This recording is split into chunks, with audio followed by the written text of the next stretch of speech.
आनंदी प्रेक्षकांनो, मालिकेचा जबरदस्त ट्रॅक आपल्याला पाहायला मिळणार आहे। मालिकेमध्ये आत्तापर्यंत आपण इकडे पाहत आहोत की आत्तापर्यंत मालक साहेबांची मुलं म्हणजेच आता युगंधरची मुलं आल्या कारणाने मात्र आता त्यांनी मालक साहेबांवरती खूप मोठा हल्लाबोल केलेला आहे।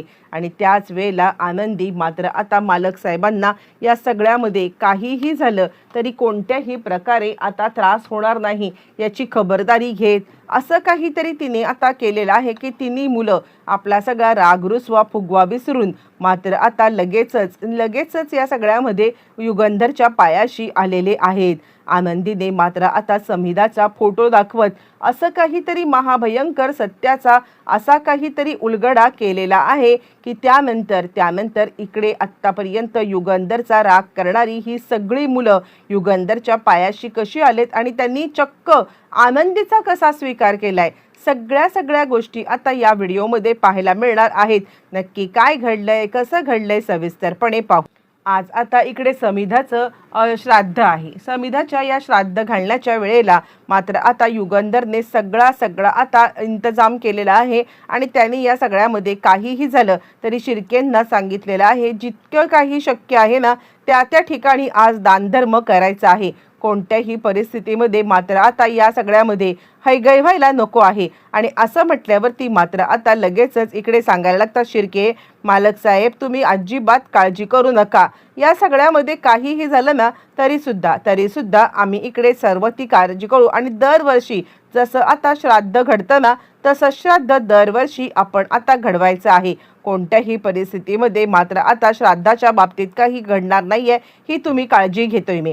तितक्यातच आता मात्र बाबा सांगतात युगंधर एक काम कर, तुझा आता अखंड उपवास असतो ना आणि त्याच वेळेला तू आता म्हणजे हे दिवसेंदिवस तुला हा अखंडपणे उपवास आता जमेल नाही जमेल हे खरंच कळत नाहीये, पण तू आता थोडंफार काहीतरी खायला घे, म्हणजे दरवर्षी हा उपवास करू नको। आणि तेवढ्यातच युगंधर सांगतो नाही मी समिधाच्यासाठी आता काही करू शकतो, जोपर्यंत हे सगळं होत नाहीये ना पूर्ण आणि तोपर्यंत मी या सगळ्यामध्ये काहीही झालं तरी सुद्धा उपवास हा आता निर्जळीच करणार। असं म्हणत असताना आता इकडे बाबा सांगायला लागतात हे बघ रे, म्हणजे अगदी सगळं तयार ठेव, ज्या वेळेला पूजन होईल ना त्यावेळेला सगळ्यात पहिले मालक साहेबांना ज्यूस आणून द्यायचा आहे, काहीही झालं तरी मालक साहेब कोणत्याही परिस्थितीमध्ये उपाशी राहायला नको आहेत। असं म्हटल्यावरती मात्र आता लगेचच तो सांगायला लागतो ठीक आहे तुम्ही काळजी करू नका। आणि त्यानंतर बाबा आता सांगतायत म्हणजे खरं सांगू का तर या सगळ्यामध्ये आता इकडे म्हणजे मुलांना वगैरे काही निरोप पाठवलाय का, यावरती मग आता युगंधर म्हणतोय म्हणजे नेहमीप्रमाणे मी आता त्यांना निरोप पाठवायचं काम तर केलेलं आहे, पण आता नेहमीप्रमाणेच ते येतील नाही येतील मला खरंच काही कळायला मार्ग नाहीये की नक्की आता काय चाललंय ते। असं म्हटल्यावरती मात्र आता बाबा सांगतात चिंता करू नकोस, मी पण बघतो काय करून। पण त्याच वेळेला मात्र आता दरवर्षी श्राद्धाच्या दिवशी मुलं कधीच यायला तयार नसतात, पण या वेळेला मात्र आता मुलं येतात कारण या सगळ्यामध्ये एक कारण आहे आणि ते कारण म्हणजे आता सगळ्यात महत्त्वाची गोष्ट म्हणजे इकडे विद्याधर मात्र आता चिडलेला आहे आणि चिडलेला विद्याधर खूपच रागावलाय आणि तो आता विचार करतोय काहीही झालं तरी सुद्धा या वेळेला मात्र आता मी कुणालाही सोडणारच नाहीये। कारण काही झालं तरी सुद्धा ज्या काही गोष्टी घडल्यात ना त्या गोष्टी ज्या व्यक्तीमुळे घडल्यात त्या व्यक्तीला मात्र आता सोडायचं नाहीये, म्हणजे ते आहे विद्याधरला धडा शिकवायला कोण उपयोगाला येईल तर त्याचीच पोरं। आता त्याच्या पोरापर्यंत मी आता इकडे पोहोचवतो न्यूज की त्यांनी दुसरं लग्न केलंय म्हटल्यावरती मात्र आता ते इकडे येतीलच। आधीच त्यांच्या डोक्यामध्ये राग आहे ना आणि आधीचाच हा राग आता मात्र अशा पद्धतीने ते काढतील ना की काहीही झालं तरी सुद्धा मात्र आता त्यांना कोणत्याही परिस्थितीमध्ये हे करायला चान्सच राहणार नाहीये। असं म्हणत युगंधर मात्र आता इकडे युगंधरसाठी विद्याधर त्याच्या आता फोन करतो, तो म्हणजे सगळ्या मुलांना, आणि तो मुलांना सांगायला लागतो तुमच्याच वयाची एक बाई लग्न करून इकडे आता आणून ठेवलेली आहे आणि लग्न करून इकडे एक बाई आणलेली आहे ना आणि तीच बाई या सगळ्यामध्ये मात्र आता हे घर चालवते आहे। तुमच्या आईचं या घरातलं स्थान आता कायमचं संपुष्टात आलेलं आहे आणि त्यासाठी मात्र आता लवकरात लवकर तुम्ही इकडे या आणि तुमच्या आईचा हक्क आता मागून घ्या. झालं त्या मुलांच्या पर्यंत ही बातमी पोहोचवल्यामुळे ती मुलं मात्र खूपच चिडलेली आहेत आणि चिडलेली मात्र आता ती तिघ जण ॲक्च्युली 2 मुलगा 1 मुलगी हे तिघही जण तिकडे आता आलेले आहेत आणि तिघही जण मात्र इकडे आल्यावरती ताबडतोब ते आता इकडे म्हणजे जे विधी चालू आहेत त्या विधींच्या वेळेला मात्र आता मध्येच हात धरून बाद झालं. जर का आता तुम्हाला या सगळ्यामध्ये दुसरं लग्न करायचंच होतं तर आता या सगळ्या गोष्टी करायची काय गरज होती. म्हणजे काहीही झालं तरी सुद्धा माझ्या आईला मात्र आता न्याय तर तुम्ही आयुष्यभरात कधीच मिळवून दिला नाहीत व तुम्ही आयुष्यभर बिझनेस केलात, बिझनेस सांभाळत बसलात आणि हे सगळं करत असताना मात्र आता बिझनेस आणि हा सगळा प्रकार जो काही चाललाय ना तो मी कधीच सहन करणार नाहीये. माझ्या आईच्या बाबतीत आता जे काही तुम्ही केलंत ना तो सगळं आता इकडे तुम्हाला हे करायला लागणार आहे असं म्हणत मात्र आता ताबडतोब इकडे आनंदी विचार करायला लागते मालक साहेबांची मुलं कशी आहेत. आणि त्याच वेळेला मात्र आता विद्याधरने तिला सांगितलंय की हो मालक साहेबांचीच ही मुलं आहेत, तुझ्यापेक्षा मोठी कळतंय का तुला.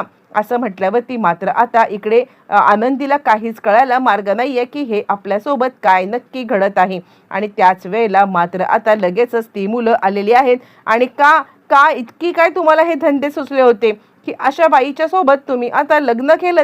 म्हणजे काहीही झालं तरी सुद्धा आम्ही आमच्या आईचं स्थान आता कुणालाही देऊ शकत नाहीये आणि असं असताना तुम्ही आता तुमच्या बायकोचं स्थान दिलं त्याच्यावरूनच तुमचं आता तुमच्या बायकोच्या वरील आता प्रेम आम्हाला समजलेलं आहे. असं म्हटल्यावरती मात्र आता लगेचच इकडे आनंदी समोर येते आहे आणि त्याच वेळेला विद्याधर म्हणतो बघितलंस या घरात तुझी ना काडीची किंमत नाहीये काडीची. आणि त्याच वेळेला माईदादा थांबवण्याचा प्रयत्न करतात आणि माईदादा सांगतायत काय चाललंय हा सगळा प्रकार थांबवा. माईदादा आपल्या नातवंडांना थांबवण्याचा प्रयत्न करतायत पण नातवंड मात्र आता काही ऐकायला तयार नाहीयेत आणि त्याचमुळे मात्र आता इकडे ते लोक सांगायला लागतात की तुम्ही आमच्या आईची अशी काही हेळसांड केलीत ना आणि ते आम्ही ऐकून घेणार नाही. युगंधर सांगण्याचा प्रयत्न करतोय आणि तो आता सांगतोय की हे बघा म्हणजे या सगळ्यामध्ये मी लग्न कोणत्या परिस्थितीत केलं, काय परिस्थितीत केलं, ती परिस्थिती काय होती तुम्हाला काही माहिती नाहीये. आणि त्यावेळेला मग आता लगेचच सांगायला लागतो तो म्हणजे तो मुलगा की काही आम्हाला जाणून घ्यायची गरज नाहीये आणि काहीही तुमच्याकडून ऐकण्याची सुद्धा गरज नाहीये. कारण या सगळ्यामध्ये जे काही तुम्ही केलंत ना तो प्रकार कधीही तुम्हाला आता माफी मिळणार नाहीये. असं म्हणत असताना मग आता तिकडे हे सगळं चालू असताना मात्र आता आनंदी आलेली आहे आणि आनंदी सांगते आज तुमच्या आईचं श्राद्ध आहे ना आणि आईच्या श्राद्धाच्या दिवशी आता आपल्या वडिलांना असं बोलून तुम्ही तुमच्या आईंना मात्र आता अशा प्रकारे दुखवताय.